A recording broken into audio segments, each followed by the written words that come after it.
வணக்க மக்களை, சட்டமன்ற கிடைக்கப்பட்ட மிக முக்கிய தகவல் என்று வெளியாகி இருக்கிறதாம். அறிவாலயம் சென்ற பிரேமலதாவா, அமித்ஷாவை டாஸ்கை கோட்டை விட்ட எடப்பாடி.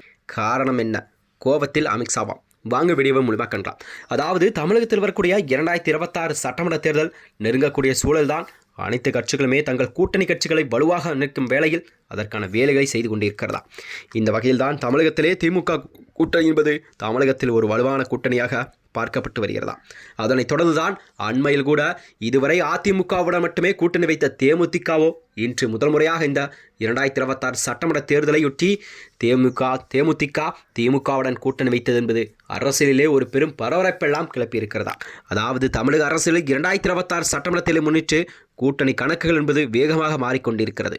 இந்த சூழல்தான் தேசிய முற்போக்கு திராவிடக் கழகம் திமுக தலைமையிலான கூட்டணியில் இணைந்திருப்பது அரசியல் களத்தில் ஒரு பெரும் விவாதத்தையே ஏற்படுத்தியிருக்கிறதா.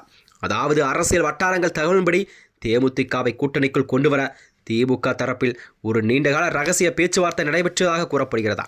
அதனைத் தொடர்ந்துதான் அத்தொகுதி திமுகவின் அமைச்சரான ஏவா வேலு, KN நேரு உள்ளிட்டோரெல்லாம் மட்டுமின்றி முதலமைச்சர் MK ஸ்டாலின் குடும்பத்தினரும் ஆலோசனைகளும் இதில் இருந்ததாக தகவல் தெரிவிக்கிறது.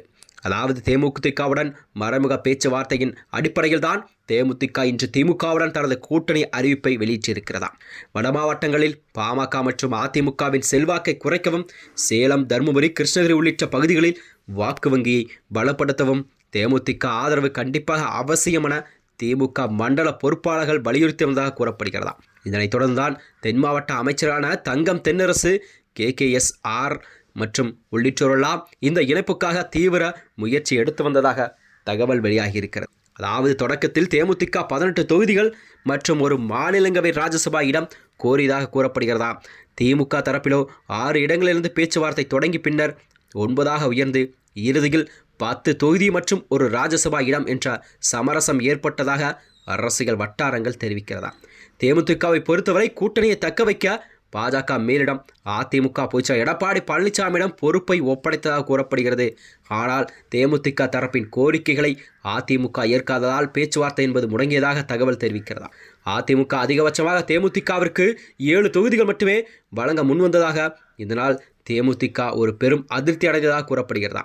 இந்த நிலையில்தான் பாஜக தரப்பிலிருந்து பேச்சுவார்த்தை முயற்சிகள் நடத்தப்படாத கூறப்பட்டாலும் இறுதியில் தேமுதிக திமுகவுடன் இணைந்து அதிமுக பாஜக கூட்டணிக்கும் வட மாவட்டங்களில் பின்னடைவை ஏற்படுத்தும் என அரசியல் கணிப்புகள்லாம் தெரிவிக்கிறது. அதாவது வட மாவட்டங்களை பொறுத்தவரை தேமுதிகவின் வாக்கு சதவீதம் கொஞ்சம் உயர்த்தே காணப்பட்ட நிலையில்தான் அது திமுகவிற்கு மேலும் பலம் சேர்க்கும் விதமாகத்தான் தேமுதிக கூட்டணி அமைந்திருப்பதாக அரசியல் வட்டாரங்கள் தெரிவிக்கிறது.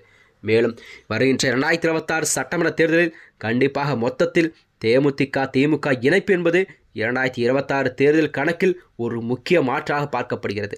இதன் விளைவு என்பது வட மற்றும் மேற்கு மாவட்டங்களில் எவ்வாறு வெளிப்படும் என்பது தேர்தல் முடிவுதான் கண்டிப்பாக அறிவிக்கப்படும் என்று கூறப்படுகிறதா. மேலும் இது போன்ற வீடியோக்களை தெரிந்து கொள்ள நமது சேனலை மறக்காமல் சப்ஸ்கிரைப் செய்து கொள்ளும். நன்றி, வணக்கம்.